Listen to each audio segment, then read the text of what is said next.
சும்மாத்து தலைமையில தண்ணி குறைக்காயிருக்கும் அம்மாவும் இடுப்பு மேல அப்ப கூட நான் இருப்பேன்.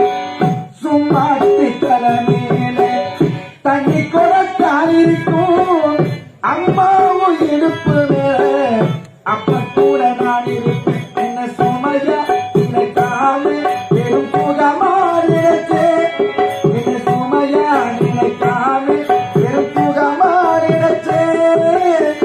உன்னோட மதிவேற தலை சாய்க்க வேணும் அம்மா.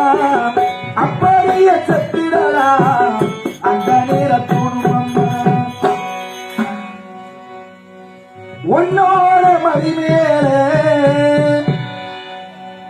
தலை சாய்க்க வேணும் அம்மா. அப்படியே செத்திடலா